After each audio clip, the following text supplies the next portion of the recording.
नमस्कार।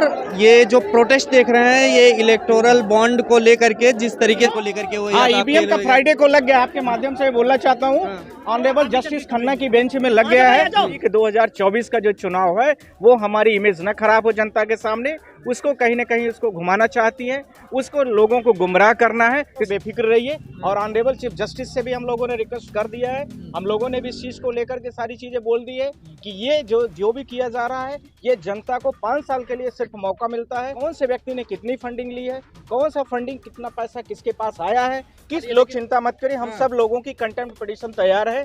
कल पहली पिटीशन उन्हीं के खिलाफ में आई।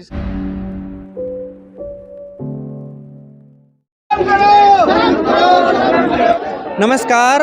ये जो प्रोटेस्ट देख रहे हैं ये इलेक्टोरल बॉन्ड को लेकर के, जिस तरीके से एसबीआई को कहा गया है कि चुनाव आयोग को सूचना देने के लिए, उसको लेकर के ये प्रोटेस्ट हो रहा है क्योंकि चुनाव आयोग समय मांग रहा है सुप्रीम कोर्ट से। तो यहाँ पर देख रहे हैं यूथ कांग्रेस के जो कार्यकर्ता हैं तमाम लोग प्रोटेस्ट कर रहे हैं। आइए जानते हैं कि आखिर वो क्या कह रहे हैं। तो हमारे साथ सुप्रीम कोर्ट के एडवोकेट नरेंद्र मिश्र जी जुड़ गए हैं। जानते हैं सर क्या कहेंगे जो ये मैटर है इलेक्टोरल बॉन्ड को लेकर के, एसबीआई समय मांग रहा है सुप्रीम कोर्ट से। देखिए ये पिटीशन हम लोगों की थी, उसमें लेकर के अभी 13 तक का अप्रैल में टाइम दिया गया था इन दिस मंथ मार्च का।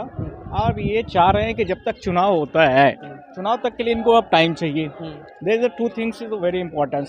यदि वो नहीं होता तो हम लोग कंटेम्प्ट की तैयारी में थे, कंटेम्प्ट फाइल करने वाले थे, पर इन्होंने क्या सोचा कि चुनाव जब तक नहीं हो जाता है तब तक हम करते हैं, क्योंकि यदि चुनाव के पहले ये डिस्क्लोज हो जाएगा तो कौन भाजपा को कितना फंडिंग दिया है, अडानी का किसका है, और देश के कितने बड़े बिजनेसमैन और छोटे बड़े कितने लोगों ने किस तरह से इनको दिया है, सारी चीज़ें डिस्क्लोज हो जाती। In this reasons state bank of India को रूलिंग पार्टी ने आगे फ्रंट में कर दिया, बिकॉज सुप्रीम कोर्ट के अनुसार उनका ये था कि स्टेट बैंक ऑफ इंडिया को सारा डेटा जितना अभी तक इलेक्टोरल बॉन्ड्स का किया गया है उसको इलेक्शन कमीशन ऑफ इंडिया की साइट पर अपलोड करना है। अब वो अपलोड नहीं करना चाहते हैं, और इसमें 4 बड़ी महत्वपूर्ण चीज़ थी। ये डेटा की जानकारी सिर्फ स्टेट बैंक ऑफ इंडिया के पास है, दूसरा इनकम टैक्स ऑफ इंडिया के पास है, इनकम टैक्स के पास है, तीसरा स्टेट बैंक के पास है, वो गवर्नमेंट के पास है। इसलिए भारत सरकार जो है स्टेट बैंक ऑफ इंडिया को सामने करके एप्लीकेशन मूव करा दिया कि हमें टाइम मिल जाएगा तो जो दुनिया भर की चीज़ें हैं, एलिगेशन बहुत सारे आएंगे, जाहिर सी बात है। अब किसने फंडिंग कितना किया है ये सारी चीज़ें डिस्क्लोज हो जाएगी। इसको लेकर के स्टेट बैंक ऑफ इंडिया ने परसों एप्लीकेशन फाइल कर दिया कि ये हमें और टाइम दिया जाए, 13 तक का दिया, पर कोर्ट ने ऐसा अलाउ नहीं किया है अभी। ठीक है, तो ये ध्यान रखने की ज़रूरत है कि स्टेट बैंक के माध्यम से भाजपा एक बहुत बड़ी राजनीति करना चाहती है कि हमारा असली चेहरा जो 400 का टारगेट है वो कहीं ना पूरा हो, कहीं उसमें कोई रोक न लग जाए, उसको लेकर के इन्होंने एप्लीकेशन मूव कराया। तो हम लोग ऐसा होने नहीं देंगे, आप लोग उसको लिए देखते रहना। एप्लीकेशन उनकी कल आई है और अब इसके साथ में करते हैं उसको। ठीक है सर, क्या कहेंगे, कुछ होने वाला है सुप्रीम कोर्ट से या फिर ऐसे ही? आपने इतनी बड़ी भारत देश का जजमेंट आ गया, आप लोग क्या बात करते हो यार, कुछ होने वाला ऐसे क्यों बोल देते हो? सारे देश के आप लोग, सुप्रीम कोर्ट बैठा हुआ है, अभी आप देखिए कल इतना बड़ा जजमेंट आया है, आप लोग ऐसा क्यों सोच रहे हो? इन सारी चीजों को लेकर के जनता सवाल उठा रही है ना कि चुनाव तक का समय मिल जाएगा, इसीलिए तो स्टेट बैंक ऑफ इंडिया को सामने किया गया था। मैं आपके माध्यम से क्या बोला, देखिए 4 petitioners in this matter, 4 petitioner इस मैटर में थे, चारों में हमारी पिटिशन। तो हम लोगों ने यही डिमांड किया सारी चीज़ों को लेकर के कि ये सारी चीज़ें होनी चाहिए। अब स्टेट बैंक ऑफ इंडिया ये चाहती है कि हम डेटा को डिस्क्लोज न करें, क्योंकि सारा का सारा जो इलेक्टोरल बॉन्ड का प्रोसेस था वो सिर्फ स्टेट बैंक ऑफ इंडिया के थ्रू किया गया और उसमें कोई रिकॉग्नाइज बैंक है नहीं, इसलिए उसको फ्रंट कर दिया गया है। इसके माध्यम से मैंने बोला है कि अब उनको उसको डिसमिस करना चाहिए इस चीज़ को लेकर के, एप्लीकेशंस को लेकर के। ये महत्वपूर्ण बात थी और उसको करने के लिए हम लोगों ने उसको अपोज भी किया है। आचार संहिता लगने वाली है, उसके पहले तमाम केसेस की सुनवाई होनी है सुप्रीम कोर्ट में। कहा जा रहा है कि सुप्रीम कोर्ट फैसले ले सकता है तमाम तरीके के, ईवीएम को लेकर के। वो ईवीएम का फ्राइडे को लग गया। आपके माध्यम से बोलना चाहता हूँ, ऑनरेबल जस्टिस खन्ना की बेंच में लग गया है और ये जो है फ्राइडे को लगेगा। आइदर मैं आपसे बोलना चाहता हूँ या फ्राइडे को नहीं लगा तो मैटर मंडे को लिस्टेड है। मध्य प्रदेश, छत्तीसगढ़, राजस्थान, पांचों राज्यों को जो चुनाव को लेकर के था, ये आपके माध्यम से मैं बोलना चाह रहा हूँ, इन तीनों राज्यों का जो चुनाव को लेकर के गड़बड़ियों को, डेटा को लेकर के था, वो फ्राइडे के लिए मैटर लिस्टेड हो गया है। ठीक है, वो सारी चीजों की जानकारी हम आपको दे देंगे। तो जस्टिस खन्ना के बेंच में इलेक्शन को लेकर के जितने भी मैटर हैं सारे ऑनरेबल जस्टिस खन्ना के ही बेंच में सुप्रीम जाएंगे। कोर्ट में भी सवाल उठ रहे हैं ना, बेंच को लेकर के भी उठ रहे हैं कि इनकी सुनवाई नहीं होगी। देखिए, हर रोस्टर का जितने भी कभी हो चेयरमैन कौन होता है, honourable chief justice of India होता है। अब कोई कुछ भी बोल दे, वो किसको मैटर को डिसाइड करते हैं, किसको देते हैं, this is the decided by the honourable CGI. उसमें और ये कोई कह दे कि उनको कोई निकाल दिया है, ये गलत बात है। देखिए, फैक्ट जो है वो फैक्ट है, तो या तो उनको सतही नॉलेज नहीं है या वो मतलब वो उस टाइप का नहीं है, मैं बोलना नहीं चाह रहा हूँ। तो वो ध्यान रखना, सीजीआई डिसाइड करते हैं इस चीज़ को कि कौन सा मैटर किसके पास जाएगा। एक सवाल और है ना कि अभी जो है देख रहे हैं कि बंगाल में जिस तरीके से जस्टिस को भाजपा में शामिल कर दिया जा रहे हैं भाजपा में, तो इस तरीके से जज भी शामिल हो रहे हैं पार्टियों में, तो इस तरीके से ये तो दुर्भाग्यपूर्ण विषय है। इस चीज़ को तो मैं मान लूंगा कि कोई भी जैसे जस्टिस होता है, वो जस्टिस वो निर्णय दे रहा है और निर्णय देते देते आप कहीं जा करके किसी पार्टी विशेष में आप जाके जुड़ जाओ, तो फिर देश किससे भी भरोसा करेगा। और उसी प्रकार से आप देख सकते हैं कि भारत देश में इस प्रकार से बहुत सारी चीजें बढ़ने लगी हैं, तो वो नहीं होना चाहिए। उसका तो मैं खैर विरोध करता हूँ। प्रोटेस्ट को लेकर के क्या कहेंगे? जो प्रोटेस्ट है इससे मैं यही कहना चाहता हूँ कि ये जनता की आवाज़ है, लोकतंत्र है और लोकतंत्र में लोगों के पास पूरा अधिकार है और सारे लोगों के पास, राजनीतिक पार्टियों के पास अधिकार है कि इलेक्टोरल बॉन्ड को लेकर के जो भारत सरकार का सुप्रीम कोर्ट का जजमेंट आया है उसको ऑनरेबल सीजीआई के माध्यम से जो डायरेक्शंस है उसको लेकर के स्टेट बैंक को जो अपना डिसीजन दे रही है टाइम एक्सटेंड करने को लेकर के, वो नहीं होना चाहिए और ऑनरेबल जो हमारी गवर्नमेंट है उसको फॉलोअप करना चाहिए। मैं बोलना चाहता हूँ कि स्टेट बैंक ऑफ इंडिया ने परसों एप्लीकेशन मूव किया है, सॉरी कल, कि हमें टाइम एक्सटेंड किया जाए, क्योंकि ऑनरेबल सीजीआई का जो 5 बेंचों का जजमेंट आया था फुल सपोर्ट के साथ में विदाउट एनी किसी ऑब्जेक्शंस के, तो 5 बेंचों ने उसमें जो जजमेंट दिया था कि स्टेट बैंक ऑफ इंडिया को विद इन लिमिट्स में जितने लोगों ने अभी तक इलेक्टोरल बॉन्ड में इतनी फंडिंग की है, किस पार्टी ने मतलब किस बिजनेसमैन ने कितना दिया है, किस व्यक्ति ने कितना दिया है, वो संबंधित सिर्फ और सिर्फ स्टेट बैंक के माध्यम से ही प्रोसेस किया गया था। उसको लेकर के ये चाहते हैं कि अब इस टाइम को बढ़ा दिया जाए। स्टेट बैंक ऑफ इंडिया के लिए मस्ट किया गया था, कोर्ट ने मस्ट किया था कि आप सारे डेटा जितने भी हैं उन सारे डेटास को आप इलेक्शन कमीशन की साइट पर अपलोड करिए, but this is not uploaded by the state bank of India. ये दूसरा इसका पक्ष यह भी ज़रूरी है कि यह पूरा का पूरा डेटा सिर्फ और सिर्फ स्टेट बैंक ऑफ इंडिया के थ्रू ही इलेक्टोरल बॉन्ड का प्रोसेस किया गया था, पर ऐसा अभी दिखता हुआ नहीं प्रतीत हो रहा है।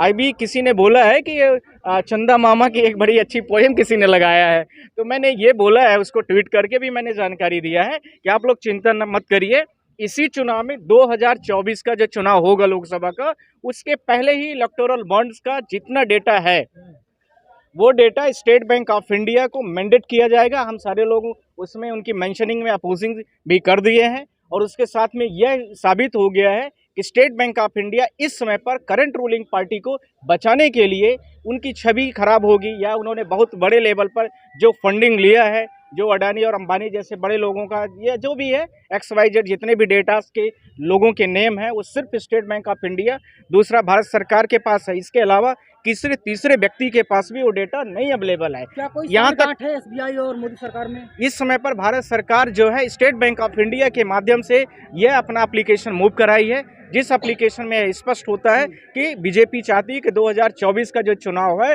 वो हमारी इमेज न खराब हो जनता के सामने, उसको कहीं ना कहीं उसको घुमाना चाहती है, उसको लोगों को गुमराह करना है। स्टेट बैंक ऑफ इंडिया के द्वारा उन्होंने प्रोसेस को आगे बढ़ाने के लिए लिंगर ऑन करने के लिए किया है, पर ऐसा नहीं होने दिया जाएगा। आप लोग जल्दी ही सुनवाई देखेंगे। आपने कार्रवाई शुरू कर दिया, आपने क्या कार्रवाई शुरू की? यार पिटीशन मेरी है, आपको पता नहीं, आप क्या बोलते रहते हो, आप पहले समझ तो लिया करो बातों को।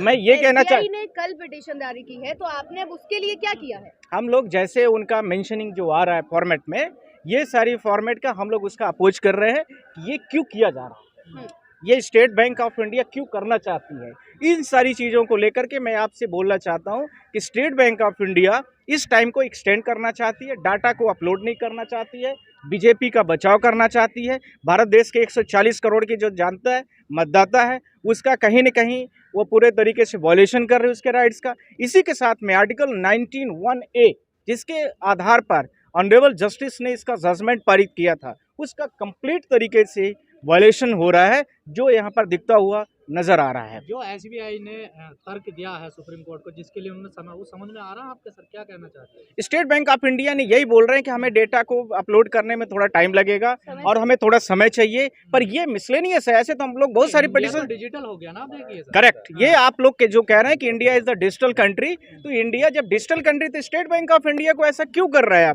आप सारे लोग जानते हैं कि स्टेट बैंक का जो चेयरमैन होता है वो पर्टिकुलर रूलिंग पार्टीज के, उनका भी समय बढ़ाने की बात हो रही है, देखिए किस चीज का, स्टेट बैंक का, हाँ करेक्ट। हाँ। तो ये सारी चीजें, ये फैक्ट है, आप लोग जनता के माध्यम से जनता तक पहुंचाने की कोशिश करिए। यहाँ पर करंट में बीजेपी सरकार कुछ नहीं, सिर्फ और सिर्फ स्टेट बैंक ऑफ इंडिया को आगे करके यह करना चाहती है कि वह किसी भी प्रकार से इस चुनाव में जो इलेक्टोरल बॉन्ड को लगभग 66,000 करोड़ रुपए के आसपास में जो फंडिंग आई हुई है वह जनता के सामने डिस्क्लोज ना हो, जिसमें 80% के आसपास या उसके क्लोजेस्ट में सबसे ज्यादा बीजेपी को मिला है। सारा का सारा डेटा किसने किसको कितना दिया है, सुप्रीम कोर्ट से समय देगा एसबीआई को? नहीं देगा, ये इसके लिए आप लोग बेफिक्र रहिए। और ऑनरेबल चीफ जस्टिस से भी हम लोगों ने रिक्वेस्ट कर दिया है, हम लोगों ने भी इस चीज को लेकर के सारी चीजें बोल दी है कि ये जो भी किया जा रहा है ये जनता को 5 साल के लिए सिर्फ मौका मिलता है और वो समय आ चुका है, जिसको लेकर के स्टेट बैंक ऑफ इंडिया जो काम करना चाहती है, डिजिटल इंडिया है, डिजिटल प्रधानमंत्री हमारे सब जगह कहते हुए घूमते रहते हैं, तो डिजिटल इंडिया में ये सारे सॉफ्टवेयर इनके पास डेटा है, वो 1 सेकंड का काम है और इनके ऊपर यदि ये ज्यादा दबाव बनाए तो इनके ऊपर कॉस्ट भी इम्पोज किया जाए स्टेट बैंक ऑफ इंडिया के ऊपर, क्योंकि 140 करोड़ की जनता का जो राइट्स है, जो मताधिकार है, आर्टिकल 19(1)(a) का जो वायलेशन हो रहा है, इन सारी चीजें नहीं होनी चाहिए। यह पूरी तरीके से बीजेपी इस समय पर स्टेट बैंक ऑफ इंडिया को सेकंड बीजेपी बना करके काम करना चाहती है और चुनाव में बेनिफिट लेना चाहती है। लेकिन एसबीआई ने कहा नहीं देंगे, एसबीआई ने मजाक के रूप में देखा जा रहा है सर। 2 दिन पहले 30 जून तक का उसको हम लोग नहीं करने देंगे। कर लीजिए, नहीं, हम 30 जून तक क्यों इंतजार करें? जनता को वोट देने का अधिकार अभी है और लगभग मुझे उम्मीद है कि अप्रैल से चुनाव की आचार संहिताएं और चुनाव चालू हो जाएंगे। उसके पहले जनता को डिसाइड करने का पूरा पावर है कि कौन से व्यक्ति ने कितनी फंडिंग ली है, कौन सा फंडिंग, कितना पैसा किसके पास आया है, किस पार्टी को किसने कितना दिया है। सरकार ने जो पूरे सरकार की संपत्ति, देश की संपत्ति पूरी बेची है, उसी संबंधित व्यक्तियों से बेची है या किसी और को, तो आर्टिकल 19(1)(a) का ये पूरा कंप्लीट वायलेशन है, जिसमें पूरे भारत देश की जनता के पास ये राइट्स और पावर बनता है कि वो उसको यह जानने का हक है कि भारत देश में प्रत्येक व्यक्ति किस पार्टी को कितना चंदा मिला है, किसको कितना फंडिंग दी जा रही है, कौन से व्यक्ति कितना चुनाव में फंड कर रहा है, ये सारी चीजों को नॉलेज में लेने की नहीं लग रहा कोर्ट का यहाँ मजाक बनाया जा रहा है। कल को डाटा रिलीज करना है बैंक को और कल उन्होंने अपील आप लोग चिंता मत करिए, हम सब लोगों की कंटेम्प्ट पिटीशन तैयार है। कल पहली पिटीशन उन्हीं के खिलाफ में आई, स्टेट बैंक ऑफ इंडिया के खिलाफ में, आप चिंता मत करिए। इसीलिए वो एप्लीकेशन डाल करके अपने आप को बचाव करना चाहते हैं, पर ऐसा होने नहीं दिया जाएगा। पहले से कंटेम्प्ट, लोग तो बड़े खुश हो रहे थे ना कि एक बड़ा फैसला है सुप्रीम कोर्ट का। अभी भी खुश है जब इतना फैसला क्या कि सुप्रीम कोर्ट नहीं मानेगा, जिस बेंच पे आप देखिए, आरोप लगाते हैं उसी बेंच पे गया। देखिए अब नहीं, वो मेरी बात सब आप लोग कुछ और बात घुमा रहे हैं, बातों को घुमाइए मत। स्टेट बैंक ऑफ इंडिया को लेकर के जो टाइम लिमिट्स दी गई है, इलेक्शन कमीशन के पोर्टल में उनको डेटा को देना है और वो पोर्टल में इलेक्शन कमीशन ऑफ इंडिया उस डेटा को अपलोड करेगा। ध्यान रखने की जरूरत है, इसमें इलेक्शन कमीशन ऑफ इंडिया ने भी इलेक्टर बोर्ड जो बॉन्ड है हमारा, उसने भी गलत ठहराया है, आरबीआई ने भी गलत ठहराया है, इसके साथ में जो विपक्षी पार्टियां उन्होंने भी ठहराया है, सुप्रीम कोर्ट ऑफ इंडिया ने भी ठहरा दिया है। तो जब हम इन सारी इन चीज़ों को लेकर के हम लोगों ने कंटेम्प्ट पिटीशन जैसे ही फाइल हो रही है, इन सारी चीज़ों को लेकर के स्टेट बैंक ऑफ इंडिया ने अपना एक एप्लीकेशन लेकर के पहुंच गया स्टेट बैंक ऑफ इंडिया के मतलब कोर्ट में, सुप्रीम कोर्ट में। अब वो चाहता है कि हमारा टाइम एक्सटेंड कर दिया जाए, वो नहीं होने दिया जाएगा। आप लोग इसके लिए बेफिक्र रहिए। दूसरा जस्ट वेट, दूसरा आप लोगों के माध्यम से मैं पूरे भारत देश की जनता को बोलना चाह रहा हूँ, ऑनरेबल जस्टिस खन्ना की बेंच में फ्राइडे को मैटर, ईवीएम वाली जो सुनवाई का मैटर था वो लिस्ट हो गया, आइदर फ्राइडे है आइदर मंडे है, 2 डेटों में फिक्स हो गया है। जिसमें मध्य प्रदेश, छत्तीसगढ़, राजस्थान को लेकर के था, उसमें ईवीएम सारी रिकॉल की जाएंगी, वीवीपैट रिकॉल किए जाएंगे, फिर से रिकाउंटिंग के लिए ऑर्डर है। ये सारी चीज़ों को लेकर के कोर्ट ने कल ही इस चीज़ से हमारे मैटर को सुनवाई के लिए तैयार हो गया है। मैटर फ्राइडे को यदि उसमें स्पेस रहेगा तो आइदर फ्राइडे आइदर मंडे। मैं पूरे भारत देश की जनता से यह बोलना चाह रहा हूँ कि ये दूसरी पिटीशन जो इलेक्शन कमीशन को लेकर के थी वह भी आ गई है। चलिए अब आप बोलिए। क्या सर सुप्रीम कोर्ट पूछेगा एसबीआई से कि 3 हफ्तों का जो टाइम दिया उसमें कुछ काम किया आप लोगों ने? करेक्ट, ये बात हम लोगों ने पूछा है कि आप लोगों ने डिजिटल इंडिया है, डिजिटल भारत है, डिजिटल वर्ल्ड है, 2-4%, 10%, 20%, करेक्ट, आपने कितना कलेक्शन किया है?